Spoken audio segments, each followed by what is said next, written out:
আসসালামু আলাইকুম সবাইকে। আশা করি সবাই ভালো আছো। আমরা আজকে গতি সম্পর্কিত গতি অধ্যায়ে যে কনসেপ্টগুলো আছে, কনসেপ্টগুলো ক্লিয়ারলি বোঝার চেষ্টা করব।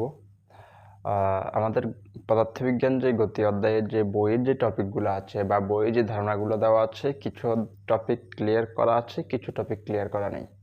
সো আমরা চেষ্টা করব যে প্রত্যেকটা টপিক ক্লিয়ারলি বোঝার জন্য, এবং আমরা সূত্রগুলো কীভাবে আসছে ওই জিনিসগুলো একটু বোঝার চেষ্টা করব। সো আমাদের গতি অধ্যায়ে মেইনলি ফিজিক্সে বলতে গেলে গতি অধ্যায়ের বা টোটাল ফিজিক্সের এখানে যে ফিজিক্স আছে নিউটনিয়ান মেকানিক্স, ওই নিউটনিয়ান মেকানিক্সের সম্পূর্ণ পার্টটাই গতি অধ্যায়ের উপর ডিপেন্ড করে। এবং গতি অধ্যায়টা তুমি ভালোভাবে যদি রিলেট করতে পারো, বুঝতে পারো, তাহলে বোঝা যায় যে পরবর্তী অধ্যায়গুলো যেমন বল অধ্যায়টা তোমার বুঝতে সহজ হবে, কাজ শক্তি ক্ষমতা অধ্যায়টা বুঝতে সহজ হবে, তরঙ্গ অধ্যায়টা বুঝতে সহজ হবে। সো আসো তাহলে আমরা গতি অধ্যায়ের যে কনসেপ্টগুলো আছে এই কনসেপ্টগুলো একটু বোঝার চেষ্টা করি। সো প্রথমেই যে কনসেপ্টটা নিয়ে আলোচনা করা হয়েছে এটা হলো আমরা আমাদের চারপাশে যতগুলো বস্তু আছে বা যত অবস্থার বস্তু আছে সকল বস্তুকে দুই রকম অবস্থায় দেখতে পাই। একরকম বস্তুর অবস্থা হলো যে বস্তুগুলা গতিশীল, আর আরেক রকম বস্তু হলো যে বস্তুগুলা স্থির। সো গতিশীল বস্তুটাকে আমরা ডিফাইন করব কিভাবে, সংজ্ঞায়িত করব কিভাবে? এই জিনিসটা যদি আমরা সংজ্ঞায়িত করতে যাই, তাহলে আমি যদি বলি যে আমাদের চারপাশে যত বস্তু আছে তাদের অবস্থা মূলত দুইটা। বস্তুর অবস্থা মূলত দুইটা। একটা অবস্থাকে আমরা বলতেছি গতিশীল অবস্থা, আরেকটাকে বলতেছি স্থিতিশীল অবস্থা বা স্থিতি বলছি, বা একটা অবস্থাকে বলছি আমরা গতি, আর একটাকে বলছি স্থিতি। গতি দিয়ে বললে হয়।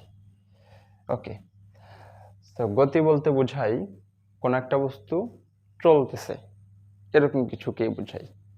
এখন গতিটা কেন দরকার? গতিটা দরকার হলো তুমি তোমার অবস্থান চেঞ্জ করতে হলে, এক জায়গা থেকে অন্য জায়গায় যেতে হলে গতিটা প্রয়োজন, কারণ বস্তু গতিশীল না হলে এক জায়গা থেকে অন্য জায়গায় যেতে পারে না। ঠিক আছে, এটা ওকে। সো গতিশীল মানে হলো বস্তু, গতি জিনিসটা হলো সহজ কথায় বলতে গেলে বস্তু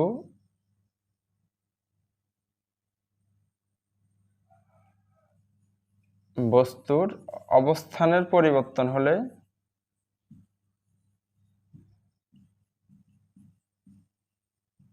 বা বস্তুর অবস্থানের পরিবর্তন।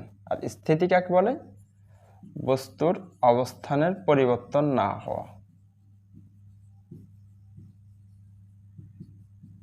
বস্তুর অবস্থানের পরিবর্তন না হওয়া। ওকে, তো আমরা সহজ কনসেপ্টে বুঝলাম যে গতিশীল বা গতি শব্দের অর্থ হলো, বা গতি যারা যে কনসেপ্টটাকে বোঝায় ওটাকে আমরা বলছি বস্তুর অবস্থানের পরিবর্তন হওয়া, এবং স্থিতি দ্বারা বুঝলাম যে আমরা বস্তুর অবস্থানের পরিবর্তন না হওয়া। ওকে, সো আমরা যদি আসি এখন, তাহলে বস্তুর অবস্থানের পরিবর্তন না হওয়া আর বস্তুর অবস্থানের পরিবর্তন হওয়াটাকে আমরা খুব সহজে ডিফাইন করতে পারবো। যেমন আমরা এখান থেকে, তুমি এখন তোমার স্কুলে যেতে চাও, তাহলে তুমি অবশ্যই স্কুলে যেতে হলে তোমার বাড়ি থেকে স্কুল পর্যন্ত যেতে হবে। তোমার বাড়ি একটা নির্দিষ্ট অবস্থান, স্কুল একটা নির্দিষ্ট অবস্থান। ঠিক আছে, সো তুমি তোমার বাড়ি থেকে স্কুলে যেতে হলে তোমাকে অবশ্যই গতিশীল হতে হবে, এবং তুমি যে গতিশীল হচ্ছ এই ধর্মটাকে আমরা গতি বলছি। আর যদি তুমি তোমার বাড়ি থেকে স্কুলে না যাও বা যেখানে আছো ওখানেই পড়ে থাকো, তাহলে ওটাকে আমরা স্থিতি বলছি। এটা এখানে একটা কনসেপ্ট আসে যেটাকে বলে প্রসঙ্গ কাঠামো।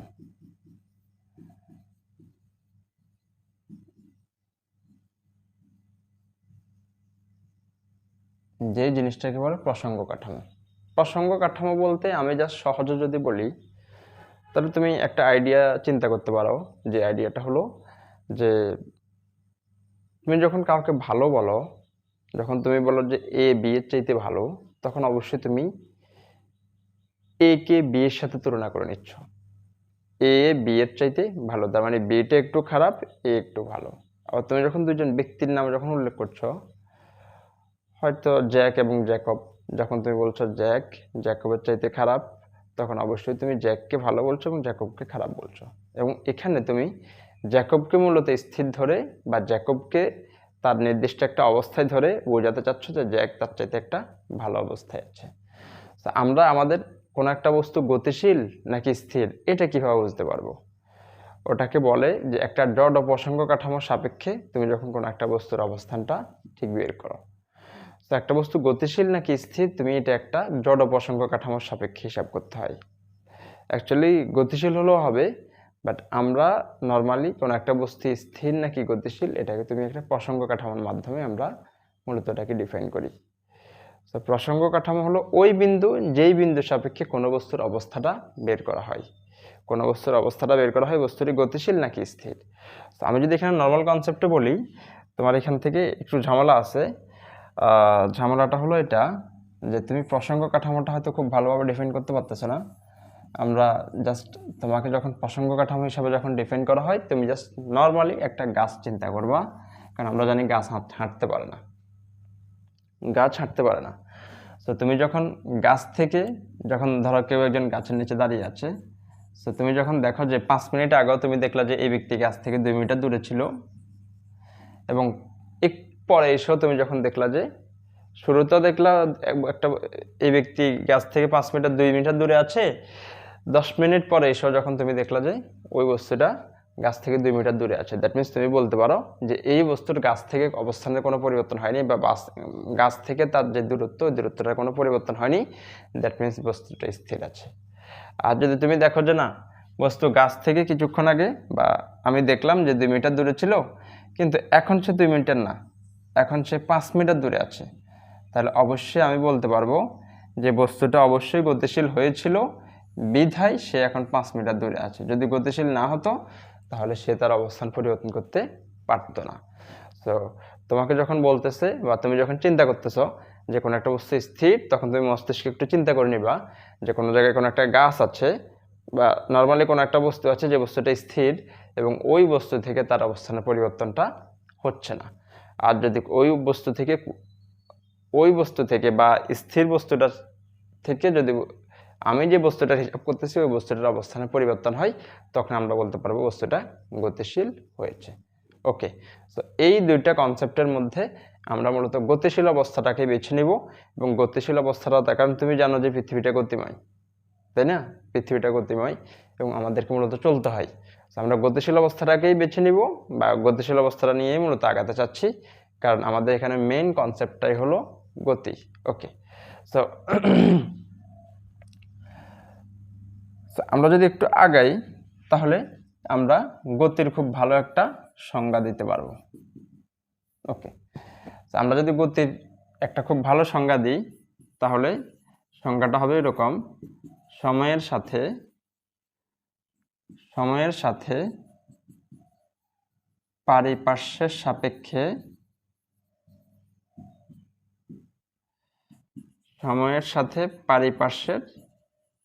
সাপেক্ষে কোনো বস্তুর অবস্থানের পরিবর্তন হওয়া, কোনো বস্তুর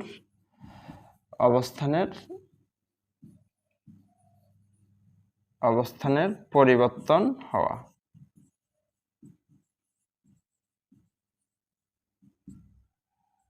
বা কোনো বস্তুর অবস্থানের পরিবর্তন হওয়াকে গতি বলে। ওকে, আমি সংজ্ঞাটাকে যদি একটু বুঝাই, তুমি মূলত এই সংজ্ঞাটাই লিখবে পরীক্ষায় যদি আসে। গতি কাকে বলে? সময়ের সাথে। কেন সময়ের সাথে? এটা কারণটা হলো সময়টা তো চেঞ্জ হতে হবে। আমি এখন মোটামুটি 6টা বাজে, ভোর 6টা বাজে। আমি বললাম যে আমি ভোর 6টায় আমার বাসায় ছিলাম। আমি কি ঠিক একই সময়ে কি বলতে পারি যে আমি স্কুলেও ছিলাম? অবশ্যই না, আমি এটা বলতে পারি না। তাহলে অবশ্যই আমাদের অবস্থানটা যে চেঞ্জ হচ্ছে ওটাকে আমরা সবসময় সময়ের সাপেক্ষে হিসাব করি, মানে সময় চেঞ্জ হতে হবে। তুমি যদি বলো যে আমি 6টায় বাসায় ছিলাম আবার 6টায় স্কুলেও ছিলাম, তখন তো এটা কন্ট্রাডিকশন হয়ে গেল, তাই না? একই সাথে এক ব্যক্তি তো 2 জায়গায় থাকতে পারে না, যদি না সে ভিন্ন কিছু হয়। ওকে, সো সময়ের সাথে অবশ্যই তাকে তার সময়টা পরিবর্তন হতে হবে এবং ঘটনাটার মধ্যে টাইমটা কনজিউম করতে হবে, কারণ টাইমটা খুব ইম্পর্টেন্ট একটা ফ্যাক্টর। এরপর পারিপার্শ্বিক সাপেক্ষে বলতে ওই যে আমরা যেটা বলছি যে তোমার চারপাশে যা আছে ও বলতে হবে যে তুমি তোমার অবস্থানটা চেঞ্জ করছো। যেমন তুমি নিজে শুধু বললা যে আমি একই সময় বাসায় ছিলাম, একই সময় স্কুলেও ছিলাম, তাহলে এটা হবে না। আবার তুমি যদি বলো আমি এখান থেকে বাসায় চলে গেছি, গতিশীল হয়েছি, কিন্তু কেউ দেখেনি, বা অ্যাকচুয়ালি তুমি কোনো জিনিসের সাপেক্ষে হিসাব করতে পারতেছো না, তখন অ্যাকচুয়ালি এই জিনিসটা হবে না, বা এই জিনিসটা কাউন্টেবল হবে না। কারণ তুমি জানো যে আমরা মূলত ফিজিক্সে কী জিনিসগুলো ব্যাখ্যা করি। যদি আমি আমার আলোচনার টপিকটা ওই অধ্যায় না, আমরা ফিজিক্সে মূলত ব্যাখ্যা করি ওই জিনিসগুলো যে জিনিসগুলো পৃথিবীতে ঘটে বা প্রকৃতিতে ঘটে আসছে। ফিজিক্স জাস্ট ব্যাখ্যা করে যে এর কজটা কি, যেটা ঘটে, যেটা তোমার চোখের সামনে ঘটে, বা তুমি তোমার সেন্স দিয়ে চিন্তা করতে পারো যেটা ঘটে এবং এর সপক্ষে যুক্তি এবং প্রমাণ আছে। আমরা মূলত ফিজিক্সে ওই জিনিসগুলো নিয়ে আলোচনা করি, প্রকৃতির কিছু নিয়ম। যেমন আমি যদি আমার হাতের এই ফ্যানটা ছেড়ে দিই, এটা নিচের দিকে পড়বে। তো এই ফ্যানটা নিচের দিকে কেন পড়ে, এর ব্যাখ্যাটা স্যার আইজ্যাক নিউটন দিয়েছিলেন। যদি এর পূর্ব অনেক ব্যক্তি এই সম্পর্কে ধারণা দিয়েছিলেন, বাট সূত্রটা প্রদান করছে উনি। সো আমরা কি বলতে পারি যে স্যার আইজ্যাক নিউটন সূত্র দিয়েছে এই জন্যই বস্তুটা নিচের দিকে পড়তেছে? উত্তর হলো না, এটা আগ থেকেই নিচের দিকেই পড়তো, এটা পূর্ব থেকেই নিচের দিকে পড়তো। পৃথিবী সৃষ্টির পর থেকে বা মানুষের যখন অস্তিত্ব যখন প্রমাণিত হয়েছে তখনকার পর থেকেও কিন্তু এই জিনিস নিচের দিকেই পড়তো, এবং যখন থেকে পৃথিবী তৈরি হয়েছে তখন থেকেও। সো আমরা মূলত এখন ফিজিক্সে কি করছি, আমরা মূলত ফিজিক্সে ওই লগুলো কিভাবে কাজ করছে, প্রাকৃতিক ওই লগুলো কিভাবে কাজ করছে তা ব্যাখ্যা করছি। আচ্ছা, আমরা এখন পর্যন্ত সবচেয়ে ভালো ব্যাখ্যা হলো আমাদের কাছে কোয়ান্টাম তত্ত্বের মাধ্যমে আমরা মূলত এটা প্রমাণ করতে পারি, বা কোয়ান্টাম তত্ত্বের কনসেপ্টটাই হলো এটা যে ইলেকট্রন নিউক্লিয়াসের চারদিকে আমরা যে বলতেছি ঘুরে, অ্যাকচুয়ালি ওই জিনিসটা সঠিক না, সে হলো একটা বলয় তৈরি করে, নির্দিষ্ট একটা বলয় তৈরি করে। এখন পর্যন্ত আমাদের কাছে এটা হলো বেস্ট এক্সপ্লেনেশন। ওকে, যদি এইটাই বেস্ট এক্সপ্লেনেশন হয় বা এইটাই অ্যাকুরেট হয়, তাহলে আমি যদি সহজ কথাই বলি, আচ্ছা এই উদাহরণটা বাদ দিয়ে আমি আরেকটা উদাহরণ দিই। যেমন আমরা খুব রিসেন্ট ইয়ারে জানতে পারছি সূর্য পৃথিবীর চারদিকে ঘুরে না, পৃথিবী সূর্যের চারদিকে ঘুরে। এটা কি পৃথিবী সৃষ্টির পর থেকে হয়ে আসছে নাকি এখন হচ্ছে শুধুমাত্র আমরা এটা জানার পরে হচ্ছে?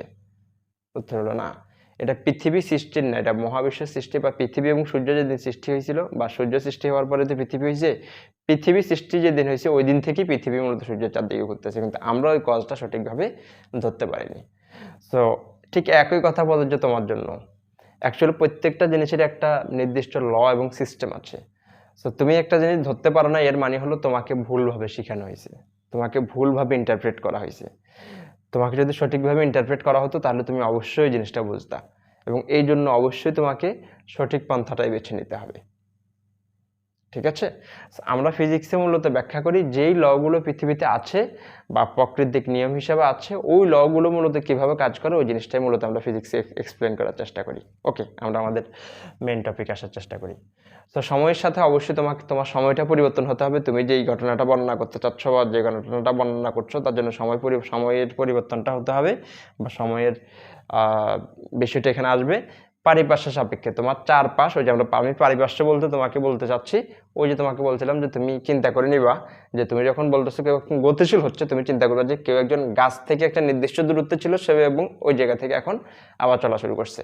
এটা মানে একটা গাছ থেকে, একটা গাছ তো স্থির, বাট ওই গাছ হিসেবে বা গাছ সাপেক্ষে কেউ গতিশীল হওয়া মানে হলো তার অবস্থানটা চেঞ্জ হচ্ছে, কন্টিনিউয়াস তার অবস্থানটা চেঞ্জ হচ্ছে। যদি তার অবস্থানটা চেঞ্জ না হয় তাহলে আমরা তাকে ওই অবস্থাটাকে গতি বলতে পারবো না। এখানে একটা ঝামেলা আছে, যদি সে গাছের চারদিকে ঘুরে তাহলে ওটাকে আমরা একটা ভিন্ন বিষয় বলবো, বাট ওটাকে গতি বলবো, বাট ওই গাছের দূরত্ব সাপেক্ষে আমরা ওটাকে আবার গতি বলতে পারবো না, কারণ গাছ সাপেক্ষে তার অবস্থানের পরিবর্তন হচ্ছে না। ওকে, তাহলে কোনো বস্তুর অবস্থানের পরিবর্তন হওয়াটাকে আমরা গতি বলবো। তাহলে গতির উল্টাটা কি বা বিপরীতটা কি? বিপরীতটা হলো স্থিতি। তাহলে তোমাকে যদি বলে স্থিতি কি, তুমি জাস্ট এই সংজ্ঞাটা লিখে নিতে পারবা, সময়ের সাথে পারিপার্শ্বের সাপেক্ষে কোনো বস্তুর অবস্থানের পরিবর্তন না হওয়াকে স্থিতি বলে। কোনো বস্তুর অবস্থানের পরিবর্তন না হওয়াকে স্থিতি বলে।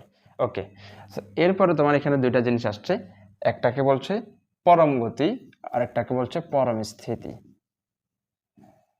একটা টপিকের নাম কি? একটা টপিকের নাম দিছে পরম গতি, আর একটা টপিকের নাম দিছে, বা একটা টপিকের নাম হলো পরম স্থিতি। পরম গতি এবং পরম স্থিতিটা আমি জাস্ট লিখে বুঝাবো না, আমি জাস্ট একটু মুখে বলি। পরম গতিটা মানে হলো যেই বস্তু সবসময় চলতেছে, যেই বস্তু সবসময় চলতেছে, বা মূলত বস্তুটা কন্টিনিউয়াস চলতেই আছে। আর পরম স্থিতি মানে হলো কোনো যেই বস্তু সবসময় স্থির থাকে। অ্যাকচুয়ালি পৃথিবীতে এমন কোনো বস্তু নাই। যেমন তুমি একটা গাছের কথা চিন্তা করতে পারো, যে গাছটা হয়তো স্থির, কিন্তু গাছটা কিন্তু সারা জীবন এখানে স্থির থাকবে না, তাকে অন্য কোনো জায়গা থেকে এখানে এনে রোপণ করতে হয়েছে। আবার এই গাছটা যখন মরে যাবে বা গাছটাকে যখন কেটে ফেলা হবে, তখন গাছটাকে কিন্তু এই জায়গা থেকে অন্য জায়গায় নিয়ে যাওয়া হবে।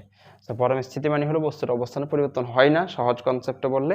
আর পরম গতি হলো বস্তুর শুধুমাত্র গতিশীল থাকে। সবসময় আমরা বস্তুটাকে গতিশীল দেখি, এটা কিন্তু সঠিক না। যেমন আমি যদি সহজ একটা বিষয় বলি, গতি এবং গতি বিষয়টা অ্যাকচুয়ালি ঠিক কীভাবে ডিফাইন করা হয়।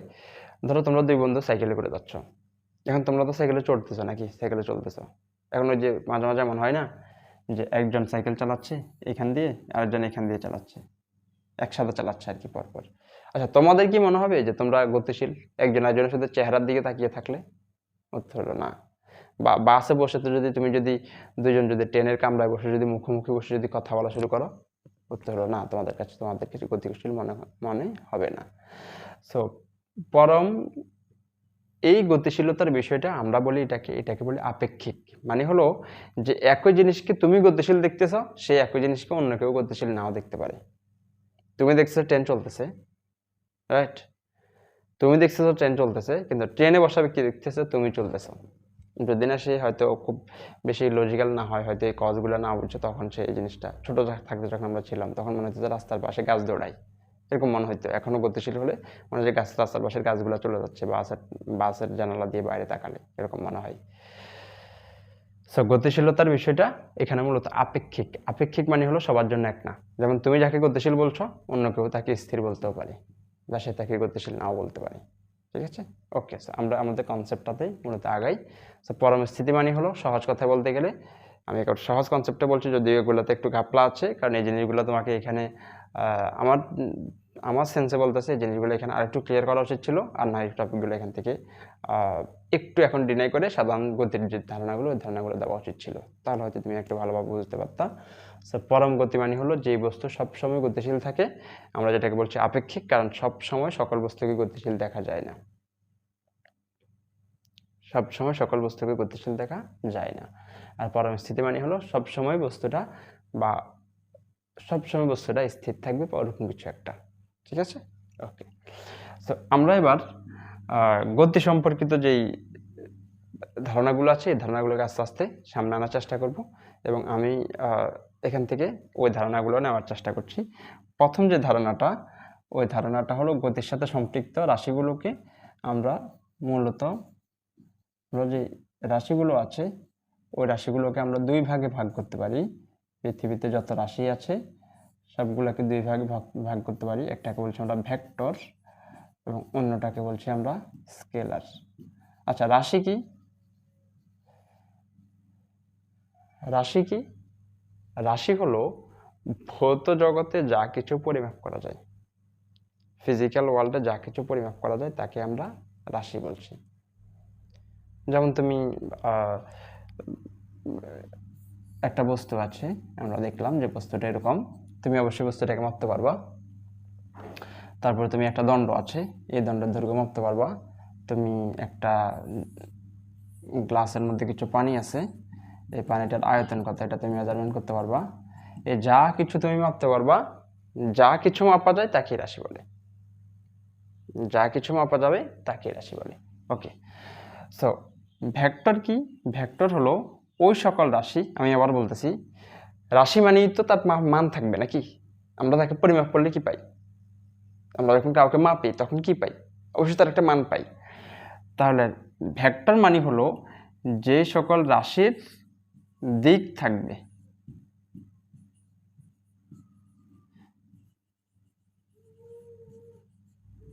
যে সকল রাশির দিক থাকবে।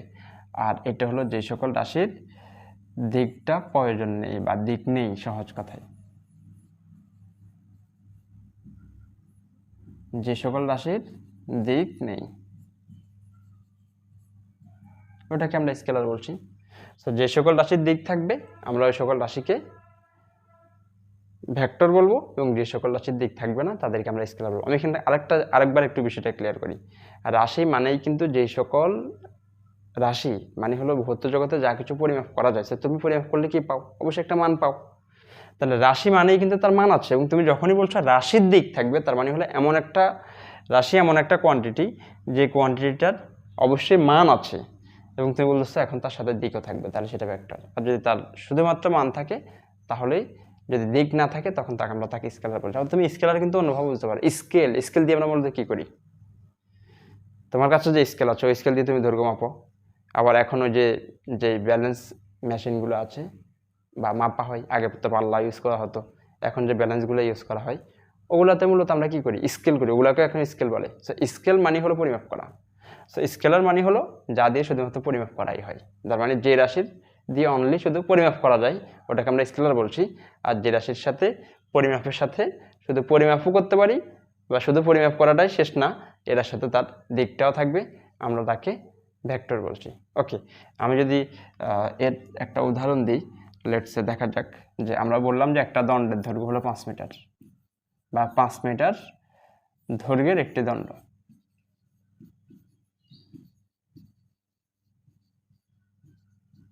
5 মিটার দৈর্ঘ্যের একটি দণ্ড।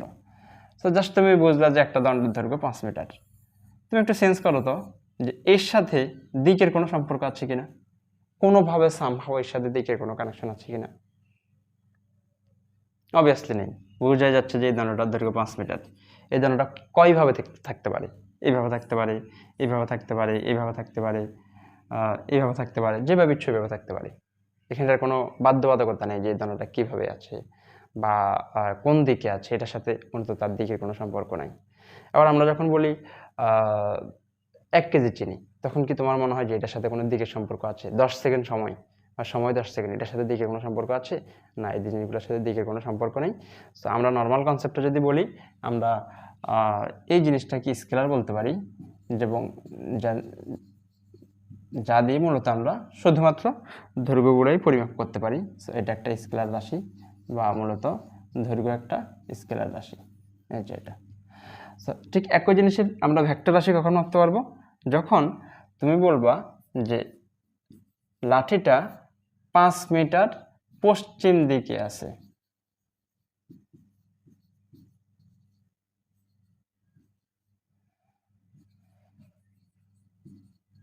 মানে কোন একটা জায়গা থেকে ওই লাঠিটা 5 মিটার পশ্চিম দিকে আছে। সো এখন তুমি বুঝবা যে তোমাকে যদি বলো লাঠিটা কোথায় আছে, এখন তোমার কিন্তু লাঠিটা খুঁজতে হবে। এখন কিন্তু তুমি লাঠিটাকে যদি শুধু এটাই বুঝো যে 5 মিটার দূরে আছে, তখন তোমার এখান থেকে তো 5 মিটার, যেমন আমার এখান থেকে 5 মিটার কি সামনে হতে পারে, পিছনে হতে পারে, বামে হতে পারে, ডানে হতে পারে, উপরে হতে পারে, নিচেও হতে পারে।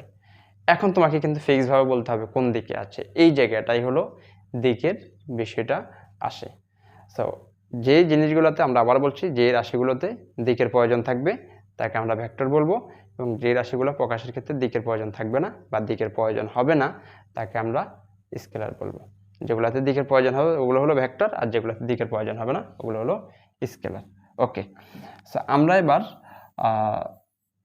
ইয়েতে আসি। আমাদের মেইন যে কনসেপ্টগুলো, আমাদের এখানে মূলত 3টা কনসেপ্ট নিয়ে আলোচনা করা হবে মেইনলি। একটাকে আমরা বলছি দূরত্ব,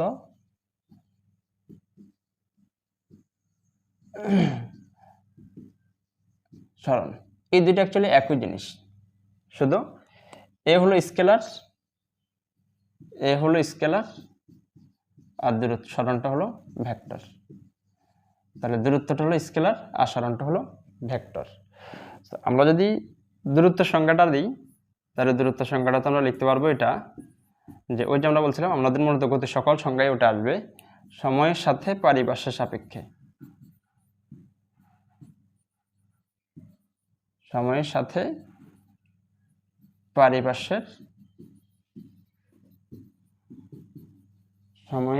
পারিপার্শ্বের সাপেক্ষে কোন বস্তুর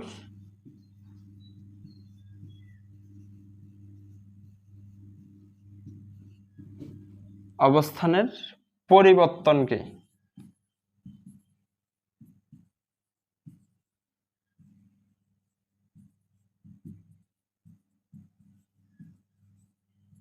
দূরত্ব বলে। তো সময়ের সাথে কোনো বস্তুর অবস্থানের পরিবর্তন, আমরা জাস্ট বললাম যে একটা বস্তু, যে ওই যে আমি বলছিলাম তুমি যখন এটা হিসাব করবে তখন জাস্ট নর্মালি চেঞ্জ করে নেবে যে কোনো জায়গায় একটা গাছ আছে। সো কোনো বস্তুর অবস্থানের পরিবর্তন মানে হলো, ধরো যে ওই বস্তুটা গাছ থেকে 5 মিটার দূরে ছিল, 5 মিটার দূরে কোনো একটা জায়গাতে ছিল, তুমি ওই বস্তুটাকে এখান থেকে আরো 5 মিটার দূরে সরাই নিছো, আরো 5 মিটার দূরে সরাই নিছো, তাহলে সে ছিল এখানে তোমার জন্য এবং এখন সে এখানে চলে আসছে। দ্যাট মিনস হলো সে তার অবস্থানটা পরিবর্তন করছে, এবং কতটুকু অবস্থান পরিবর্তন করছে? 5 মিটার, এবং এটাই হলো তার দূরত্ব। ঠিক আছে, সো এটার একক হলো, আমরা দূরত্বের একক বলতে, দূরত্ব মূলত এক প্রকার দৈর্ঘ্য, সো দূরত্বের একক হলো, এর একক হলো মিটার। আমরা প্রকাশ করবো এম দিয়ে, এবং এটাকে প্রকাশ করা হয় 2-3 ভাবে প্রকাশ করা হয়। এটাকে এস দিয়ে প্রকাশ করে, ডি দিয়ে প্রকাশ করে।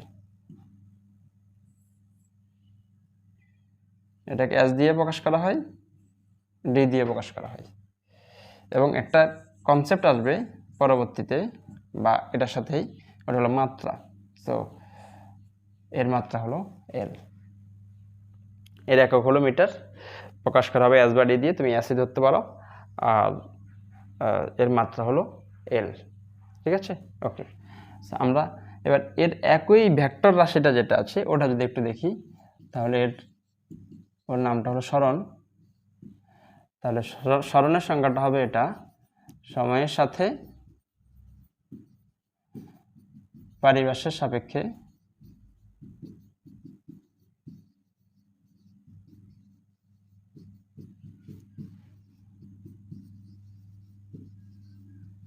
কোন বস্তুর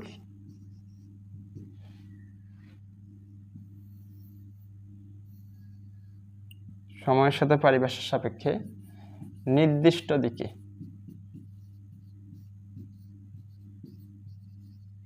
কোন বস্তুর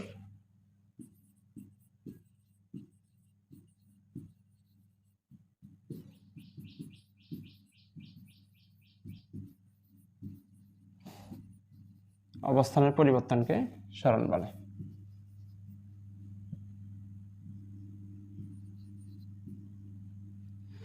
সময়ের সাথে পারিপার্শ্বের সাপেক্ষে নির্দিষ্ট দিকে কোনো বস্তুর অবস্থানের পরিবর্তনকে সরণ বলে। জাস্ট এটাই হলো আগেরটার সাথে এটার সাথে তফাৎ, শুধু আগেরটা ছিল শুধু তার অবস্থানের পরিবর্তন হইলেই হয়েছিল, এখন আমাদেরকে বলতে হবে কোন দিকে অবস্থানের পরিবর্তন হয়েছে। যেমন কেউ কোনো একটা জিনিস রাখছে কোনো একটা জায়গায়, এখন সে কেউ এই জায়গা থেকে অন্য জায়গায় রাখছে, তাহলে তাকে অবশ্যই বলতে হবে সে কোথায় রাখছে এটা। কারণ সে যদি বলে আমি এখান থেকে 5 মিটার দূরে রাখছি, বাড়িতে, তোমার বাড়িতে তুমি কোনো একটা জায়গায় কোনো একটা জিনিস রাখছো, এখন কেউ ওই জায়গাটা বা ওই জিনিসটা এখান থেকে চেঞ্জ করে অন্য জায়গায় নিয়ে গেছে, আর নেওয়ার পরে তুমি তাকে বা জিনিসটা খুঁজতেছ, তখন তোমাকে যদি বলে যে আমি এখান থেকে 5 মিটার দূরে রাখছি, তখন কিন্তু সে কিন্তু লেগে যাবে। সে তোমাকে বলবে 5 মিটার দূরে রাখলে কোন দিকে রাখছে, এবার কিন্তু দিকের প্রয়োজন আছে এটা। সো এখানেও জাস্ট প্রকাশটা সেম, একই জিনিস, আমরা এটাকে প্রকাশ করব, এটাকে মূলত এস দিয়ে প্রকাশ করে, এটার একক হলো মিটার, এবং এর মাত্রাটাও কিন্তু এল। এটা আগেরটার এটার মধ্যে তফাৎ কি, আগের যেই দূরত্ব এবং এই যে সরণ, এটার মধ্যে তফাৎ হলো আগেরটা স্কেলার, এটা একটা ভেক্টর, আগেরটাতে দিকের প্রয়োজন নেই, এটাতে দিকের প্রয়োজন আছে। ওকে, আমরা এরপরে যদি আসি, তাহলে এরপরে যে জিনিসটা আসবে, যে ওই জিনিসটা হলো, আমরা এবার জোড়াই দেখি, যে জিনিসটাকে আমরা বলছি দ্রুতি। তাহলে আমরা যদি দ্রুতির সংখ্যাটা দিই,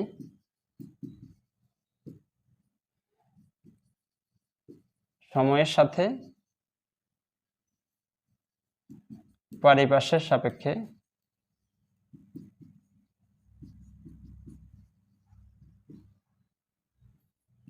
কোন বস্তুর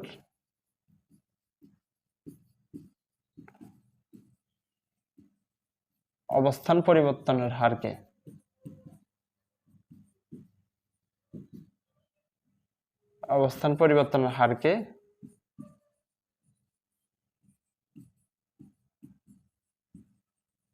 দ্রুতি বলে। ওকে, সো এবার আমাদের হলো একটা বিষয় আসবে, যেটা হলো কেউ অবস্থান পরিবর্তন করছে, ধরো দুইজনে অবস্থান পরিবর্তন করছে, আমি যদি সহজ ভাষায় বলি, দুইজনে অবস্থান পরিবর্তন করতেছে। এ মূলত তার অবস্থানটা পরিবর্তন করলো বা কোনো একটা জায়গায় গেল 5 মিনিটে, আর বি সেও ওই একই দূরত্ব, ধরলাম যে আমরা কোথাও 200 মিটার দূরত্বের কথা বললাম, এও 200 মিটার গেল, কিন্তু এর সময় লাগছে 10 মিনিট। এবার আমাদের কিন্তু এবার এই কোয়ান্টিটি আমাদের প্রয়োজন হচ্ছে, কারণ দুজনেই গতিশীল হয়েছে, কিন্তু দুজনের গতিশীলতাটা কিন্তু একই না, একটু ভিন্ন। একজন টাইমটা কম লাগাইছে, একজন টাইমটা বেশি লাগাইছে। এবার আমরা যখন এই জিনিসটাকে তুলনা করব, তখন মূলত আমাদের যে কনসেপ্টটা আসবে ওটা হলো প্রতি মিনিটে সে কতটুকু গেছে, সহজ হিসাব করতে গেলে। যেমন তোমাকে বলে যে একটা কলমের দাম 5 টাকা, 10টা কলমের দাম কত টাকা, তুমি তখন 50 টাকা বলতে পারো। এখন তোমাকে যদি এই জিনিসটা বলো, তখন তুমি কিন্তু একটু ঝামেলায় পড়ে যাবা যে 3টি কলমের দাম 15 টাকা, 60টি কলমের দাম কত। এবার কিন্তু তুমি কিন্তু আগের মতো যেরকম চিন্তা করতে পারতেছো ওরকম চিন্তা করতে পারতেছো না, ঠিক আছে? সো যখন আমাদেরকে রেটটা চেঞ্জের অবস্থাটা যখন জিজ্ঞেস করতেছে যে কতটুকু চেঞ্জ হয়েছে, তখন আমরা জাস্ট সিম্পল যে যেহেতু সময়টা লাগবে, আমি কিন্তু প্রথমেই বলছিলাম তোমার এখানে সবচেয়ে ইম্পর্ট্যান্ট ফ্যাক্টর হলো সময়। সো 1 সেকেন্ডে সে ঠিক কতটুকু অবস্থান পরিবর্তন করছে ওটা বুঝলেই আমরা বাকিটা বের করে ফেলতে পারবো। 1 সেকেন্ডে ঠিক কতটুকু অবস্থান পরিবর্তন করছে ওটা বের করলেই আমরা বাকি জিনিসগুলো বের করে ফেলতে পারবো। ওকে, সো আমরা যদি দ্রুতিটাকে ডিফাইন করি, তাহলে দ্রুতিটাকে ডিফাইন করতে পারবো এটা। আমরা যদি সহজে বলি, তাহলে আমরা ধরলাম যে টি সেকেন্ডে বা টি সেকেন্ড সময়ে সে তার অবস্থানের পরিবর্তন, ওই যে আমরা বলছিলাম অবস্থান পরিবর্তন মানে কি, দূরত্ব। তাহলে টি সেকেন্ড সময়ে তার দূরত্ব হলো, আমরা ধরলাম যে তার দূরত্ব হলো ডি। তাহলে সুতরাং 1 সেকেন্ড সময়ে তার দূরত্বটা হলো ডি বাই টি।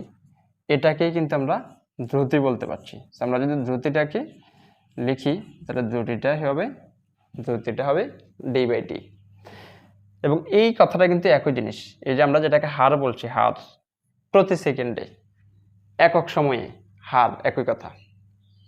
হার মানে হলো কি হারে পরিবর্তন হচ্ছে আর কি রকম ভাবে পরিবর্তন হচ্ছে ওটা। সো আমি যে সহজ একটা উদাহরণ দিই। আচ্ছা, এর এককটা আমরা একটু বের করি। যেহেতু আমরা দ্রুতিটাকে লিখতে পারতেছি, দ্রুতিটাকে লিখতে পারছি আমরা দূরত্ব ডিভাইড বাই সময়। আমরা দূরত্বের একক একটু আগে দেখছিলাম যে দূরত্বের একক, তাহলে একক হবে কি, দ্রুতির একক কি হবে, দ্রুতির একক হবে ডি বাই টি এর একক। তাহলে ডি কি, ডি এর একক কি, ডি এর একক হলো মিটার, আর টি এর একক হলো সেকেন্ড। তাহলে মিটার ভাগ সেকেন্ড। এটা এই জিনিসটাকে তুমি এভাবেই পড়তে পারো, মিটার পার সেকেন্ড, এভাবেও লিখতে পারো। কিন্তু একটা জিনিস তুমি লিখতে পারবে না, বা যেটা তোমাকে পড়াই অনেকে এটাকে এভাবে পড়ে, এম এস ইনভার্স 1, এভাবে পড়ে। উত্তর হলো তুমি এইভাবে পড়তে পারবা না। কেন পড়তে পারবে না? কারণটা তোমাকে বোঝানোটা একটু টাফ, বাট আমি বললাম যে এটা পড়া যাবে না, কারণ ইনভার্সটা অনলি ফাংশনের ক্ষেত্রে প্রযোজ্য হয়। যেহেতু এটা জাস্ট একটা কোয়ান্টিটি বা একটা রাশি, সো তুমি এটাকে মিটার পার সেকেন্ড হিসাবে পড়বে। এই জিনিসটা এভাবে পড়লে কিন্তু তোমার সুবিধা হবে। বাংলা যদি তুমি পড়তে চাও, তাহলে তুমি বাংলা এভাবে পড়তে পারো, মিটার প্রতি সেকেন্ডে। তাহলে তোমার একটা হেল্প হবে, মিটার প্রতি সেকেন্ডে। ওকে, এটা সো আমরা এই হলো দ্রুতির যে কনসেপ্টটা এটা নিলাম। সো দূরত্ব থেকে দ্রুতি, জাস্ট এই কনসেপ্টটা তোমাকে একটু মাথায় রাখতেই, যেহেতু দূরত্বটা স্কেলার, তাহলে দ্রুতিটা স্কেলার, ঠিক আছে, সহজ কথায় বলতে গেলে এটা। আমরা এবার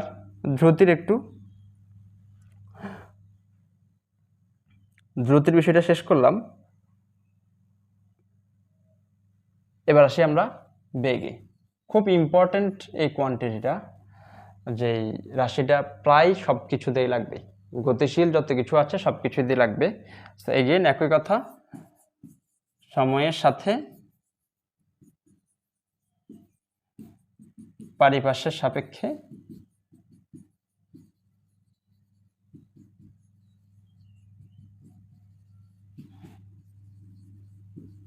কোনো বস্তুর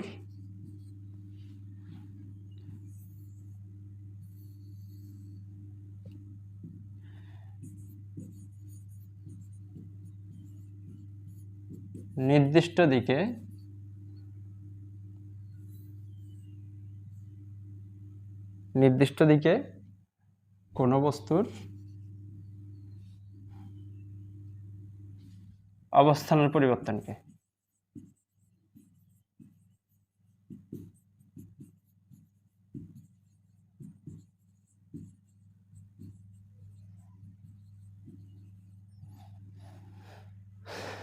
তাহলে ওই যে দ্রুতি আর বেগটা একই জিনিস, প্রায় শুধু দিকটা তফাৎ। ওটা হলো দিক নেই, বা ওটা মূলত দূরত্ব থেকে আসছে, এটা মূলত সরণ থেকে আসছে। তো আমরা যদি দ্রুতির সূত্রটা পারি, বা দ্রুতির সূত্রটা যদি আমাদের খেয়াল থাকে, দূরত্ব প্রতি সেকেন্ডে, তাহলে এটা হবে, এই যে আমরা বলছিলাম কি অবস্থানের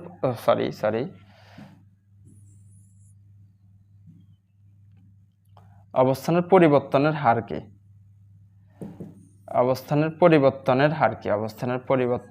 হারকে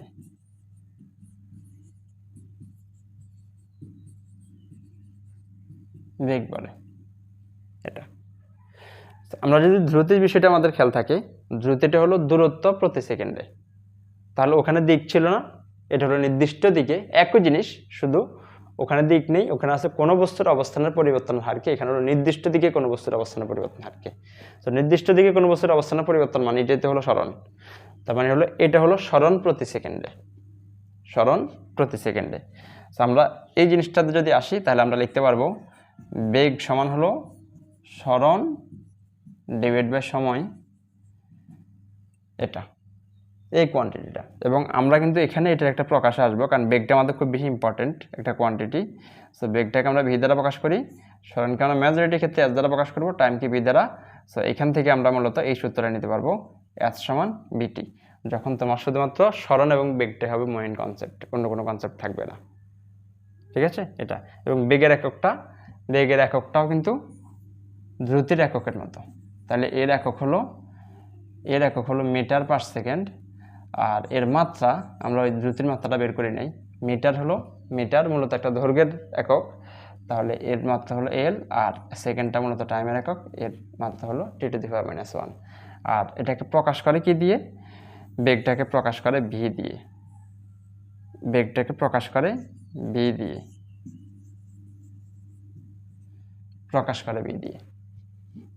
এই হলো এটা। বেগের কয়েকটা সংজ্ঞা আছে, আমরা জাস্ট নর্মাল বেগের যে সংজ্ঞাটা দিলাম। বেগের দ্রুতির এক দুটা সংজ্ঞা আছে, সংজ্ঞাগুলো আমি রেখে চলে আসছি। ওকে, বেগের আমি একটা সংজ্ঞা দিই, যেমন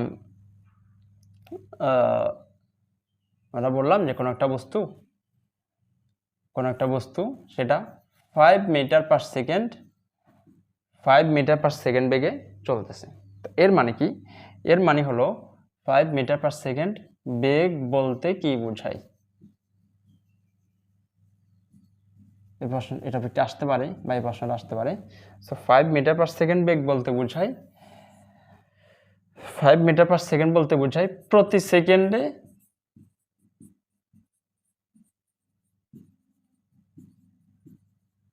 5 মিটার যায় বস্তুটা। কোনো একটা বস্তু প্রতি সেকেন্ডে 5 মিটার যায়, কিন্তু অবশ্যই সেটা নির্দিষ্ট দিকে।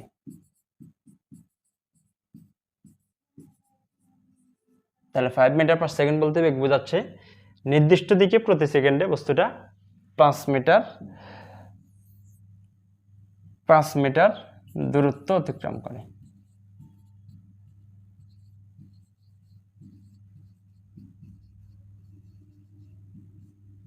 এটা আচ্ছা, এই জিনিসটা কি আমরা বলতে পারি? উত্তর হলো হ্যাঁ, বলতে পারি। কারণ আমরা যখনই নির্দিষ্ট দিকে দূরত্ব বলে ফেলছি, তখন কিন্তু এটা সরণ ডিফাইন হয়ে গেছে, মাঝখানে পার্টটা বাদ দিয়ে। নির্দিষ্ট দিকে 5 মিটার দূরত্ব মানে দিক নেই, আর দিক থাকলে ওইটা আর দূরত্ব থাকে না, এটা তখন সরণ হয়ে যায়। নির্দিষ্ট দিকটা উল্লেখ করলাম কেন? কারণ যে ভেক্টর মানে আমরা বুঝি দিক। এখন তোমাকে যদি দিক হিসেবে না বলে, তখন তুমি তো জিনিসটা খুব বেশি একটা ক্লিয়ারলি বুঝতে পারো না, এই জন্য বললাম। সো প্রতি সেকেন্ডে 5 মিটার দূরত্ব অতিক্রম করবে, অবশ্যই সেটা নির্দিষ্ট দিকে হবে। ঠিক আছে, ওকে। সো যখন আমাদের কোনো একটা বস্তুর বেগটা যখন চেঞ্জ হবে, যেমন আমরা ধরলাম যে কোনো একটা বস্তু এই অবস্থানে তার বেগ ছিল 5 মিটার পার সেকেন্ড, এবং কিছুক্ষণ পর তার বেগ হয়ে গেছে 10 মিটার পার সেকেন্ড। এটা ধরলাম যে আমাদের এখানে টাইম লাগছে, লেটসে ধরলাম যে 5 সেকেন্ড, 5 সেকেন্ড সময় লাগলো। এখন তুমি কিভাবে কাউন্ট করবে? আমাদের তো বেগের সংখ্যা ছিল 1 সেকেন্ডে যতটুকু দূরত্ব অতিক্রম করে। এখন 1 সেকেন্ডে এই যে আমাদের যে 5 সেকেন্ড সময়, ওই 5 সেকেন্ড সময়ে শুরুতে বেগ দেওয়া আছে 5 মিটার পার সেকেন্ড, তার মানে প্রতি সেকেন্ডে 5 মিটার, এবং শেষে দেওয়া আছে 10 মিটার পার সেকেন্ড, মানে 10 মিটার প্রতি সেকেন্ডে। সো এখন এই পার্টটাকে যদি আমরা বেগ হিসেবে কাউন্ট, তো বেগ একটাকেই নিতে হবে নাকি? সো আমরা এই জায়গায় একটা কনসেপ্ট আনতে পারি, যে কনসেপ্টটাকে আমরা মূলত বলি গড় বেগ। সো আমরা গড় করি কেন? গড় করলে এই যে 5 আর হলো 10, এই দুইটাকে আমরা 2 দিয়ে ভাগ করলে আমরা পেয়ে যাব 7.5 মিটার পার সেকেন্ড, যে জিনিসটাই মূলত আমাদের এই 5 সেকেন্ড সময়ে গড় বেগকে নির্দেশ করে। আমি আবার বলতেছি, একটা নির্দিষ্ট টাইম পিরিয়ড হতে হবে। এটা 5 মিটার পার সেকেন্ড ছিল, 5 সেকেন্ড পর্যন্ত এটা আস্তে আস্তে বেড়ে বেড়ে 10 মিটার পার সেকেন্ড হয়েছে। 5 সেকেন্ড সময়ে ওটা বেড়ে বেড়ে 10 মিটার পার সেকেন্ড হয়েছে। তাহলে আমরা বলতে পারি যে এই 5 সেকেন্ড সময়ের গড় বেগটা হলো 7.5 মিটার পার সেকেন্ড। ঠিক আছে, এটা তো গড় বেগটা হলো যখন বস্তু অসমবেগে চলে। অসমবেগ মানে হলো বস্তু যখন সমবেগে চলতেছে না।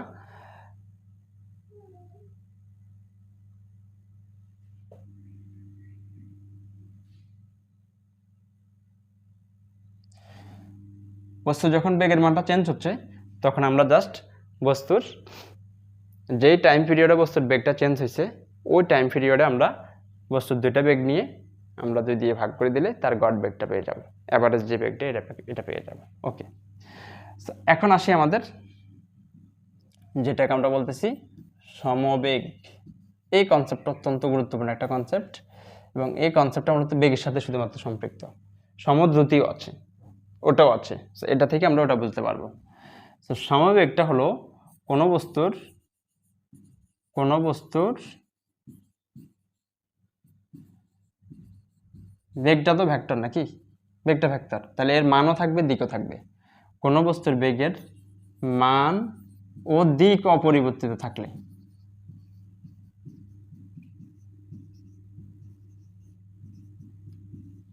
মান ও দিক অপরিবর্তিত থাকলে আমরা মূলত মান ও দিক অপরিবর্তিত থাকলে ওই বস্তুর বেগকে সমবেগ বলে।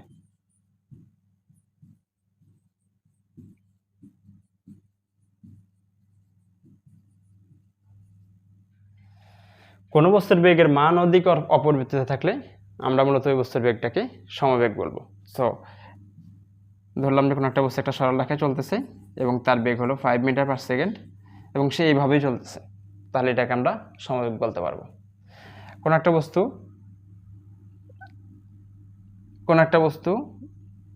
অন্য আরেকটা বস্তু ধরলাম, যে বস্তুটা ধরলাম যে 10 মিটার পার সেকেন্ড বেগে এদিকে চলতেছে, তখন আমরা ওই বস্তুর বেগটাকে আমরা সমবেগ হিসাবে ডিফাইন করতে পারবো। মানে সে তার বেগের মানটা চেঞ্জ করছে না আর কি, সমবেগ। এবং গড় বেগটা কিন্তু মূলত একটা সমবেগকে ইন্ডিকেট করে। আমরা মূলত সমানই করছি, কারণ গড় দিয়ে মূলত আমরা সমান করি।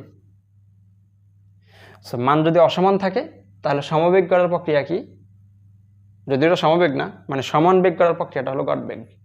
গড় বেগ করলে শুরু থেকে শেষ পর্যন্ত আমরা বেগের মানটাকে একটা কনস্ট্যান্ট মানে নিয়ে আসতে পারবো, কিন্তু অবশ্যই একটা নির্দিষ্ট টাইম পিরিয়ডের মধ্যে, একটা নির্দিষ্ট সময়ের মধ্যে আমরা ম্যাথমেটিক্যাল প্রবলেমে গেলে জিনিসটা একটু ভালোভাবে বুঝতে পারবো। সো কোনো বস্তুর বেগের মান ও দিক অপরিবর্তিত থাকলে তাকে আমরা বলছি সমবেগ। এখন একটা প্রশ্ন, যে প্রশ্নটা আমি করতে চাই, যেহেতু তোমাদের এখন সংক্ষিপ্ত প্রশ্ন অ্যাড হয়েছে, এই জিনিসটা আমার কাছে খুব ভালো একটা দিক মনে হয়েছে, যেখানে কনসেপ্টটা বোঝা এখন খুব বেশি গুরুত্বপূর্ণ। এটা হলো কোন একটা বস্তু বৃত্তাকার পথে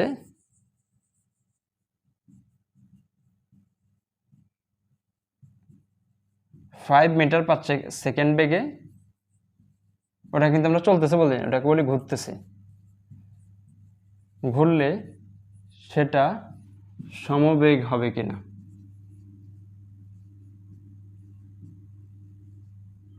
সেটা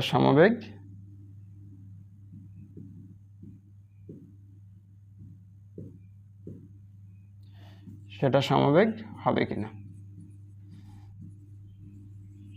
তুমি একটু চিন্তা করো যে এই বস্তু কোন একটা বস্তু বৃত্তাকার পথে যদি 5 মিটার পার সেকেন্ড বেগে ঘুরে তাহলে সেটা সমবেগ হবে কিনা। 1 মিনিট তুমি একটু চিন্তা করো এবং তোমার প্রশ্নটা একটু জাস্ট শুধু তুমি দেখো।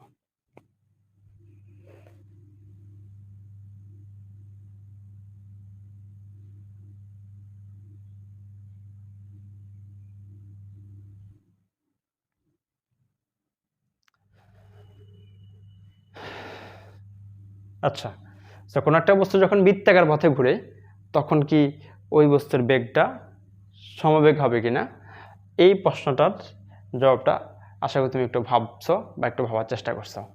তো বৃত্তাকার পথে ঘুরলে কিন্তু আমরা বলেই দিছি 5 মিটার পার সেকেন্ড বেগে ঘুরতেছে, এবং তুমি কিন্তু একটা জিনিস জানো যে বৃত্তাকার পথে ঘুরলে কিন্তু মানটা ঠিক থাকে, যেমন তো বলেই দিলাম যে 5 মিটার পার সেকেন্ড বেগে ঘুরতেছে, কিন্তু তুমি দেখো তো কনস্ট্যান্টলি প্রত্যেকটা সেকেন্ডে কি তার কি বেগের মানটা চেঞ্জ হয়ে যাচ্ছে না। এই যে একটা বৃত্তাকার পথ, একটা বস্তুর বৃত্তাকার পথ, এই জায়গাতে তার দিক হলো, আশা করি তুমি হয়তো টপিকটা পরবর্তীতে জানবে, কোনো একটা বিন্দুতে কোনো একটা বৃত্তের উপরে গতিশীল বস্তুর দিকটা হলো তার স্পর্শক বরাবর। এই বিন্দুতে তার দিক হলো এই দিক, এই বিন্দুতে তার দিক হলো এই দিক, এবং এই বিন্দুতে তার দিক হলো এই দিক, এই বিন্দুতে তার দিক হলো এই দিক, এখান থেকে তার দিক হলো এই দিক। সো দ্যাট মিনস হলো, আমি যে সহজ, খুব ইম্পর্টেন্ট কিন্তু এই প্রশ্নটা, আমি মান দিয়ে দিছি, বাট এই জায়গা থেকে মূলত প্রশ্নটা আসবে, পরবর্তী টপিকটা ত্বরণের সাথেও আসবে। বেগটা পরিবর্তন হলেই মূলত ত্বরণ হয়। সো বেগের কিন্তু দুইটা পার্ট, একটা মান আর একটা হলো দিক। ওই যে সমবেগের সংখ্যাটা এটাই, মান এবং দিক অপরিবর্তিত থাকলে। বৃত্তাকার পথে যদিও মান অপরিবর্তিত থাকে কিন্তু প্রতি মুহূর্তে কিন্তু দিকের পরিবর্তন ঘটে। দ্যাট মিনস বেগ যেহেতু একটি ভেক্টর রাশি এবং এর দিক ও মান বা মান ও দিক উভয় বিদ্যমান, তাই এর মানের পরিবর্তন হলেও ওটার অবস্থান, ওটার পরিবর্তন ঘটবে, দিকের পরিবর্তন ঘটলেও কিন্তু ওর বেগের পরিবর্তন ঘটবে। আর বেগের পরিবর্তন ঘটা মানেই কিন্তু ত্বরণ। তার মানে হলো বৃত্তাকার পথে কখনোই সমবেগ হতে পারে না। ঠিক আছে, দুইটা জিনিস একটু মস্তিষ্কে একটু কনস্ট্যান্ট রাখবা। মুক্তভাবে পড়ন্ত বস্তু কখনো সমবেগে নামবে না, আর বৃত্তাকার পথে চলমান বস্তু কিন্তু কখনো সমবেগে কখনোই ঘুরবে না, সব সময় এর একটা ত্বরণ থাকবে। ঠিক আছে, ওকে। আমরা সমবেগের জায়গাটা থেকে একটু ধারণা নিলাম সমবেগ। এবার আমরা সমবেগের কনসেপ্টটা নেব। এটা তাহলে সমবেগ মানে হলো বেগের মান এবং দিক দুটোই অপরিবর্তিত থাকবে, বেগের মান এবং দিক দুটোই অপরিবর্তিত থাকবে। আমরা এখানে শুধু মানটা নিয়ে ডিল করবো, বাট তুমি মস্তিষ্কে একটু রাখবা বেগ একটা ভেক্টর রাশি, এবং সমবেগ মানে হলো ভেক্টর, এমন একটা ভেক্টর রাশি বা সমবেগটা হলো এমন একটা বেগ যেখানে তার মান এবং দিক দুটোই অপরিবর্তিত থাকবে। ওকে, তো আমরা ধরলাম যে 1 সেকেন্ডে যেহেতু বস্তুর বেগ মানে কি, কোন একটা বস্তুর বেগ 5 মিটার পার সেকেন্ড মানে কি, 5 মিটার পার সেকেন্ড মানে হলো সে 1 সেকেন্ডে 5 মিটার যায়। আর ভি মিটার পার সেকেন্ড মানে আমরা তো এটাই লিখি নাকি, ভি সমান 5 মিটার পার সেকেন্ড লিখি না, এটা লিখি। দ্যাট মিনস হলো এই 5 মিটার পার সেকেন্ড হলো ভি এর মান, 5 মিটার পার সেকেন্ডটা হলো ভি এর মান। ওকে, সো কোনো বস্তু বেগ 5 মিটার পার সেকেন্ড মানে হলো বস্তুটা প্রতি সেকেন্ডে 5 মিটার যায়। তাহলে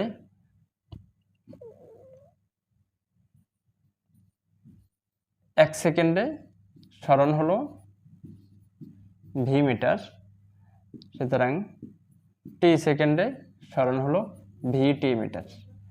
কারণ 5 মিটার পার সেকেন্ড মানে কি, 1 সেকেন্ডে 5 মিটার। আমরা যদি বেগটাকে ভি দিয়ে প্রকাশ করছি, আমরা বলতে পারি বস্তুটার বেগ হলো ভি মিটার পার সেকেন্ড, এবং ভি মিটার পার সেকেন্ড থেকে প্রতি সেকেন্ডে, তার মানে যদি সময়টা বের করে নিই তাহলে 1 সেকেন্ডে বস্তুর দূরত্বটা পাবো বা সরণটা পাবো। এখানে মূলত আমরা অ্যাকুয়েশনসই ইউজ করি, বাট ক্লিয়ারলি বলে সরণ, 1 সেকেন্ডে সরণ পাবো আমরা ভি মিটার, তাহলে সুতরাং টি সেকেন্ডে সরণ পাবো আমরা ভি টি মিটার। যদি সরণটাকে আমরা এস দিয়ে প্রকাশ করি তাহলে আমরা লিখতে পারবো এস সমান ভি টি। এটাই সমবেগের সূত্র এবং খুব ইম্পর্টেন্ট এটা, কারণ এই সূত্রটা থেকে আমাদের হোলি টোটাল আলাদা একটা কনসেপ্টের প্রশ্ন আসে, এবং তুমি সমবেগের সূত্র শুধুমাত্র একটা সূত্রেই পাবা। ঠিক আছে, এটা। আমরা যদি এরপর আসি ত্বরণ, খুব ইম্পর্টেন্ট ফ্যাক্টর, এবং বলতে গেলে এই গতি অধ্যায়ের সবচেয়ে ইম্পর্টেন্ট ফ্যাক্টর বা সবচেয়ে বেশি যে গুরুত্বপূর্ণ বিষয়টা এটা হলো ত্বরণ, এবং ত্বরণ থেকে আমরা মূলত পরবর্তী আমাদের সূত্রগুলোতে যাব। ঠিক আছে, ওকে। তো আমরা আগে সংজ্ঞাটা দিই। সংজ্ঞাটা হলো, ত্বরণের সংজ্ঞাটা হলো কোনো বস্তুর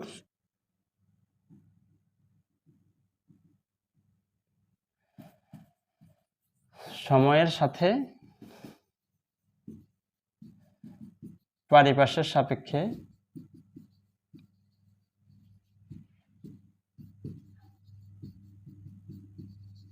কোনো বস্তুর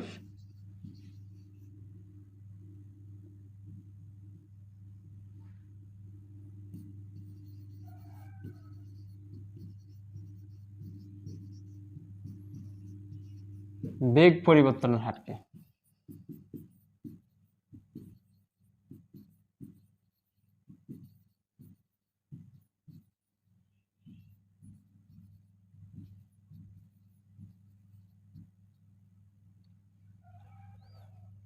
সময়ের সাথে পারিপার্শ্বের সাপেক্ষে কোনো বস্তুর বেগের পরিবর্তনের হারকে আমি এর একটা ডিফাইন্ড সংজ্ঞা দিই বা একটা আলাদা সংজ্ঞা দিই, তুমি যদি সহজ কথায় বলতে পারো যে এই সংজ্ঞাটা তুমি তো লিখবা, কিন্তু তুমি জাস্ট খেয়াল রাখবা এই সংজ্ঞাটা 1 সেকেন্ডে বেগের পরিবর্তন।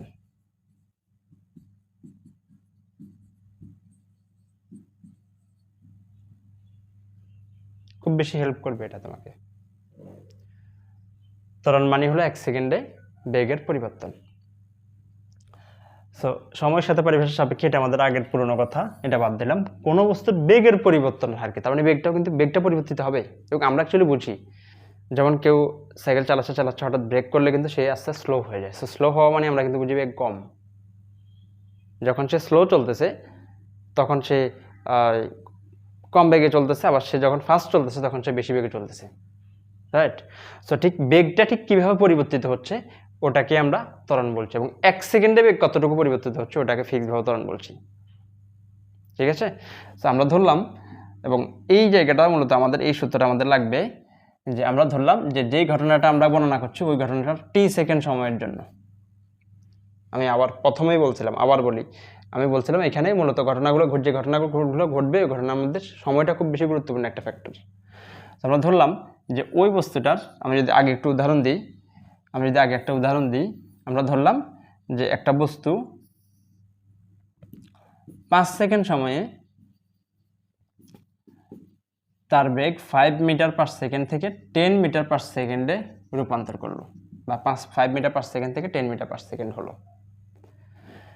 প্রশ্ন হলো বস্তুর বেগ পরিবর্তন হয়েছে কিনা। 1 নম্বর প্রশ্ন, উত্তর হলো হয়েছে। 2 নম্বর প্রশ্ন, ঠিক কতটুকু পরিবর্তন হয়েছে? উত্তর হলো 5 মিটার পার সেকেন্ড থেকে 10 মিটার পার সেকেন্ড। বাড়ছে না কমছে? উত্তর হলো বাড়ছে। তাহলে যদি বেড়ে থাকে তাহলে কতটুকু বাড়ছে? উত্তর হলো 5 মিটার পার সেকেন্ড বাড়ছে। ছিল 5 মিটার পার সেকেন্ড, বেড়ে এখন হয়েছে 10 মিটার পার সেকেন্ড, তার মানে 5 মিটার পার সেকেন্ড বাড়ছে।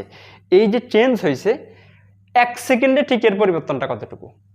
তাহলে 5 সেকেন্ডে পরিবর্তন হলো 5, বা 5 সেকেন্ডে পরিবর্তন হলো 5 সেকেন্ডে পরিবর্তন হলো 5 মিটার পার সেকেন্ড, তাহলে 1 সেকেন্ডে বা 1 সেকেন্ডে পরিবর্তনটা হলো 1 মিটার পার সেকেন্ড। এই জিনিসটাই হলো ত্বরণ।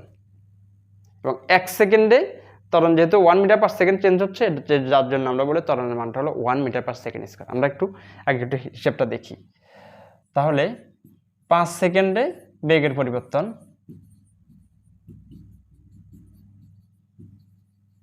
5 সেকেন্ডে বেগের পরিবর্তন হলো 10 - 5 মিটার পার সেকেন্ড। সুতরাং 1 সেকেন্ডে বেগের পরিবর্তনটা হলো 5 metre per second divide by 5, that means 1 metre per second. ঠিক আছে, 1 সেকেন্ডে বেগের পরিবর্তনটা হলো 1 মিটার পার সেকেন্ড। এই কনসেপ্ট অনুযায়ী সো 1 সেকেন্ডে, ওই যে আমরা যেরকম বলছিলাম 1 সেকেন্ডে যে দূরত্ব তাকে আমরা বেগ বলছিলাম, বা সরণ রেখে আমরা বেগ বলছিলাম। সো 1 সেকেন্ডে যে বেগের যে পরিবর্তনটা ওটাকে আমরা কি বলবো? ত্বরণ বলবো। 1 সেকেন্ডে বেগের পরিবর্তন, এটা জাস্ট তুমি তোমার লজিকে চিন্তা করলে, আমরা যখন ম্যাথমেটিক্যাল প্রবলেমটা সমাধান সলভ করবো তখন মূলত তুমি এটা বুঝতে পারবো ভালোভাবে। আমরা তখন লজিক্যালি একটু চিন্তা করি, তুমি একটু জাস্ট সিম্পল। আমি এর আগেও একটা জিনিস বলছিলাম, তুমি অ্যাকচুয়ালি যে জিনিসগুলো পড়ে আসছো তুমি অ্যাকচুয়ালি এগুলো রিলেট করতে পারো না। কেন রিলেট করতে পারো না? কারণ তোমার প্রথমত তুমি কি পড়তেছো ওটা বুঝতে পারতেছো না। তোমার জিনিস সম্পর্কে ক্লিয়ারলি কোনো আইডিয়া নেই, বা আইডিয়াটা তুমি ক্লিয়ার করতে পারছো না। আর দ্বিতীয়ত হলো তুমি যে ম্যাথগুলো করছো, তুমি যা শুধু এটাকে একটা ম্যাথ হিসাবে করতেছো। যেমন তুমি করে ফেলছো a square plus b square সমান 10, ab সমান 5। জাস্ট কখনো তুমি রিলেট করার চেষ্টা করোনি যে অ্যাকচুয়ালি আমি এটা কী করতেছি। তোমাকে জাস্ট শুধু, এবং আমার মনে হয় আমি জাস্ট এখানে একটা কথা অ্যাড করি জাস্ট এই কথাটার সাথে, আমার মনে হয় 95% student a plus B whole স্কয়ারের সূত্রটা পড়ছে, কিন্তু সে এটা কীভাবে আসছে এটা জানে না। এটা এই দেশের বা এই সমাজের সবচেয়ে বড় একটা প্রবলেমেটিক বিষয়, যে সে সব কিছুই করে কিন্তু কেন করে সেটা জানে না। পড়ালেখা করতেছে কিন্তু তার কোনো উদ্দেশ্য নেই, গোল নেই। ওকে, সো আমরা একটু এই সূত্রটাতে আসি, আশা করি তুমি বুঝতে পারছো। আমরা আরেকটা উদাহরণ দেখব। কোনো একটা বস্তু স্থির ছিল, এই কনসেপ্টটা বারবার ম্যাথমেটিক্যাল প্রবলেমে আসবে। সো স্থির মানে হলো ওর কোনো বেগ নেই। বেগ নেই মানে কি? 0 মিটার পার সেকেন্ড, এবং সে 10 সেকেন্ড সময়ে তার বেগটা 20 মিটার পার সেকেন্ড বেগে সে উন্নীত করলো। তার মানে সে স্থির ছিল, বুঝতে পারতো সে কোথাও দাঁড়িয়ে ছিল, সে ওখান থেকে 10 সেকেন্ডে 20 মিটার পার সেকেন্ড বেগ লাভ করছে। তার প্রশ্ন হলো তার বেগের পরিবর্তন হয়েছে কিনা। উত্তর হলো ইয়েস, বেগের পরিবর্তন হয়েছে। যদি হয় তাহলে ঠিক কতটুকু হয়েছে? উত্তর হলো ছিল 0, হয়েছে 20, তাহলে তার বেগের পরিবর্তন হয়েছে 20। কত সময়ে? 10 সেকেন্ড সময়ে। তাহলে ওই যে ত্বরণ মানে কি, 1 সেকেন্ড সময়ে কতটুকু পরিবর্তন হয়েছে। ঠিক আছে, ওকে, আমরা আগে এটা বের করি। তাহলে বেগের পরিবর্তন সমান হলো 20 - 0, 20 মিটার পার সেকেন্ড। তার মানে এটাকে আমরা বলতে পারি বেগটা পরিবর্তন হয়েছে 20 মিটার পার সেকেন্ড। কত সেকেন্ড সময়ে? 10 সেকেন্ড সময়ে। তাহলে আমরা বলতে পারি যে এই যে পরিবর্তনটা হয়েছে এটা মূলত 10 সেকেন্ডেই হয়েছে। তাহলে সুতরাং আমরা 1 সেকেন্ডে বেগের পরিবর্তনটা হিসাব করতে পারি। এবার তুমি কিন্তু এবার মুখেই বলে ফেলতে পারতেছ 1 সেকেন্ডে বেগের পরিবর্তনটা হিসাব করতে পারি 2 metre per second, right? So 1 সেকেন্ডে ঠিক বেগের পরিবর্তনটা কতটুকু হচ্ছে এটাকেই আমরা ত্বরণ বলছি। আমি আরেকটা উদাহরণ দেখব, এবং উদাহরণটা দেখার মাধ্যমে এরপরে মূলত আমরা সূত্রটাতে আসবো। আমরা ধরলাম যে একটা বস্তু সে 30 মিটার পার সেকেন্ড বেগে চলতেছে, আমরা যখন থেকে সময়টা কাউন্ট করা শুরু করলাম, এবং সে কিছু সময় পরে সে 10 মিটার পার সেকেন্ড বেগে আসলো, এবং সময়টা কত? মাঝখানে 10 সেকেন্ড সময়ে মূলত সে চেঞ্জটা করছে। আমি এগেন প্রশ্ন করছি, বেগের পরিবর্তনটা হয়েছে কিনা? উত্তর হলো ইয়েস, বেগের পরিবর্তন হয়েছে। যদি বেগের পরিবর্তন হয় তাহলে ঠিক কতটুকু হয়েছে? বাড়ছে না কমছে? উত্তর হলো বেগটা কমে গেছে, রাইট? সো আমরা যদি বেগের পরিবর্তনটা হিসাব করি, বেগের পরিবর্তন, তাহলে আমরা বেগের পরিবর্তনটা লিখতে পারবো 10 - 20 metre per second, that means -10 metre per second. আমার মনে হয় তুমি আগের জিনিসটা থেকে বুঝতে পারছো। আমরা যখন বলতেছি বেগের পরিমাণটা কমে গেছে, তো ওটাকে আমরা কমে যাওয়াটাকে জাস্ট মুখে কমে না যাওয়া বলে মাইনাস দিয়ে রিপ্লেস করলাম। এবং আমাদের যত পরিবর্তন অ্যাকচুয়ালি, তুমি যদি এটা ফিক্সডভাবে বলে না দাও, বলে দিলে হলো একটা বিষয়, না বলে দিলে সবসময় পরিবর্তন মানে শেষের মানটা থেকে শুরুর মানটা বিয়োগ হবে। ঠিক আছে, ওকে। তাহলে এই যে পরিবর্তনটা এটা কত সময়ে? এটা হলো 10 সেকেন্ডে। তাহলে আমরা যদি বলি যে 1 সেকেন্ডে তার বেগের পরিবর্তনটা কত হয়েছে, তাহলে 1 সেকেন্ডে তার বেগের পরিবর্তনটা হলো -10, that means -1 metre per second. এটাই ত্বরণ। জাস্ট সিম্পল একটা কনসেপ্ট যে ত্বরণ, এবং এই কনসেপ্টটা তোমার এন্টায়ার গতি এবং বল টোটাল অধ্যায়কে রুল করবে। তুমি যদি এই জিনিসটা ক্লিয়ারলি না বুঝতে পারো তাহলে তুমি অ্যাকচুয়ালি খুব বেশি রিলেট করতে পারবে না। ওকে, এবার হলো আমরা এই সূত্রটাতে আসবো, যে যেখানে আমরা মূলত কোনো একটা নির্দিষ্ট সময়ে, আমরা ধরলাম যে নির্দিষ্ট সময়টা টি, এবং টি সেকেন্ড সময়ে কোনো একটা ওই সময়ের আগের বস্তুর বেগটাকে আমরা বলতেছি ইউ মিটার পার সেকেন্ড, এবং শেষের যে বেগটা এটাকে আমরা বলতেছি ভি মিটার পার সেকেন্ড। বোঝা গেছে কি বিষয়টা? আমরা ধরি কোনো একটি ঘটনা বা কোনো একটা বস্তুর বেগ ছিল ইউ মিটার পার সেকেন্ড, এবং টি সেকেন্ড সময় পরে তার বেগটা হয়েছে ভি মিটার পার সেকেন্ড। তাহলে আমরা যদি এগেইন বলি বেগের পরিবর্তন হয়েছে কিনা, উত্তর হলো বেগের পরিবর্তন হয়েছে। তাহলে বেগের পরিবর্তনটা কত? বেগের পরিবর্তনটা হলো V minus U metre per second. কত সেকেন্ড সময়ে? টি সেকেন্ড সময়ে। তাহলে টি সেকেন্ডে বেগের পরিবর্তনটা হলো এটা। সুতরাং 1 সেকেন্ডে বেগের পরিবর্তনটা হলো V minus U divide by T metre per second. এটা আচ্ছা, যদি আমরা এককটা না উঠাই, এখানে উল্লেখ না করি, ওকে, আমরা একটু রাখলাম। এটা আমরা ত্বরণকে মূলত এ দিয়ে প্রকাশ করি, ত্বরণকে মূলত এ দিয়ে প্রকাশ করি। সো ত্বরণ এর সমান হলো V minus you by T. এবং তুমি যদি ত্বরণের এককটা ডিফাইন করো, আমরা কিন্তু এর আগে কিন্তু যে এককগুলো ডিফাইন করছিলাম কিন্তু ত্বরণ একক না, আমরা বলছিলাম 1 সেকেন্ডে বেগের পরিবর্তন হলো -1 মিটার পার সেকেন্ড। ওই যে আমরা যেরকম বলছিলাম 1 সেকেন্ডের দূরত্ব হলো 1 মিটার, ওটা কোনো বেগ বলছিলাম। 1 মিটার পার সেকেন্ড মানে কি 1 সেকেন্ডে 1 মিটার দূরত্ব অতিক্রম করে বা সরণ অতিক্রম করে এটা। তখন আমরা 1 মিটারে 1 সেকেন্ডে দূরত্ব যদি 1 মিটার হয়, তখন আমরা তাকে স্বাভাবিক অর্থে বলছি, তখন আমরা তাকে বলছিলাম 1 মিটার পার সেকেন্ড। তাহলে এখানে যদি 1 সেকেন্ডে বেগের পরিবর্তন যদি হয় -1 মিটার পার সেকেন্ড, তাহলে এটাকে আমরা ত্বরণ হিসাবে ডিফাইন করি। ওই 1 সেকেন্ডটা যদি হিসাব না করে যদি আমরা ডাইরেক্ট ত্বরণ হিসাবে ডিফাইন করি, তাহলে এটাকে আমরা বলতে পারবো 1 metre per second again per second, that means 1 metre per second square. এখান থেকে আমরা বের করতে পারি যে, তাহলে আমরা বলতে পারি যে ত্বরণের একক হলো বেগ ডিভাইড বাই সময়ের একক। বেগ ডিভাইড বাই সময়ের একক। সো বেগের একক কি? বেগের একক হলো metre per second divide by second.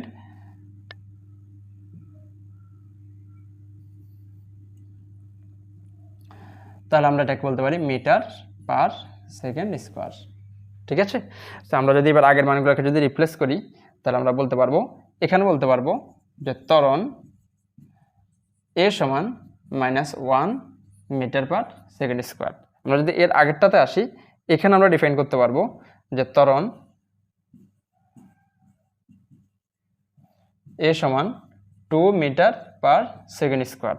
Again তার আগের উদাহরণটাতে যদি আসি, তাহলে আমরা এখানে বলতে পারবো যে ত্বরণ এ সমান 1 মিটার পার সেকেন্ড স্কোয়ার। এটা সো আমরা এককগুলো রিপ্লেস করলাম। আর মাত্রা কি? এর মাত্রা হলো যে বেগ বা সময়ের মাত্রা, তুমি একক থেকেও ডিফাইন করতে পারো। সো মিটারের জন্য আমরা মাত্রা লিখি এল, আর সময়ের জন্য মাত্রা হলো ⁻²। এটা কোত্থেকে আসছে? আমি যদি সহজ কথা বলি, মিটারটা মূলত দৈর্ঘ্যের একক। তো দৈর্ঘ্যের ইংলিশ হলো লেংথ, ওই লেংথ থেকেই এল আসছে। এবং সময়টা মূলত টাইমের একক, সেকেন্ডটা মূলত টাইমের একক, এবং টাইম থেকে মূলত টি আসছে। সো একক থেকে তুমি মাত্রাটা খুব সহজে বের করে ফেলতে পারবা। তাহলে ত্বরণের মাত্রাটা হলো L⁻²। এবং এর প্রকাশ, আমরা যদি এর প্রকাশটা নিই, প্রকাশটা শেষে নিলাম, কারণ ত্বরণটা আমরা অনেকেই বুঝতে পারি। এর প্রকাশটা হলো এ দিয়ে। ঠিক আছে? এটা সো আমরা ত্বরণের সূত্রটা একটু নিই, কারণ এই সূত্রটা থেকে আমাদের পরবর্তী যতগুলো কাজ সম্পূর্ণ অধ্যায়ের জিনিসটা এখান থেকে ডিফাইন করব আমরা, বা এখান থেকেই বাকি জিনিসগুলো শুরু হবে। সো আমি গুণ করলে ভি মাইনাস ইউ সমান এটি লিখতে পারি, এবং ভি সমান ইউ প্লাস এটি লিখতে পারি। এই সূত্রটাই হলো আমাদের এই গতি অধ্যায়ের, আমরা বলতে পারি, সেকেন্ড সূত্র। আর ত্বরণ আছে ওরকম বস্তুর প্রথম সূত্র। একটা সূত্র আমরা লিখছিলাম, আমরা এটা পরে ডিফাইন করব। এই হলো ত্বরণের সূত্র পর্যন্ত। সো আমি ক্লাসটা এখানে শেষ করব, এবং জাস্ট এর পরের পার্টটাতেই বাকি অধ্যায়টা ক্লোজ করব বা শেষ করব। এবং এই পর্যন্ত যে কনসেপ্টগুলো আমি বললাম, সবচেয়ে ইম্পর্টেন্ট কনসেপ্ট হলো বেগের এবং ত্বরণের। আমি একটা প্রশ্ন লিখেছি, আশা করি প্রশ্নটার উত্তরটা সবাই বুঝতে পারছো। এবং ত্বরণের যে সূত্রটা আমরা লিখেছি বা ত্বরণের যে কনসেপ্টগুলো আমরা ক্লিয়ার করার চেষ্টা করেছি, এই কনসেপ্টটার ধারাবাহিকতায় আমরা পরবর্তী অধ্যায়টা শেষ করব। ধন্যবাদ সবাইকে। আসসালামু আলাইকুম।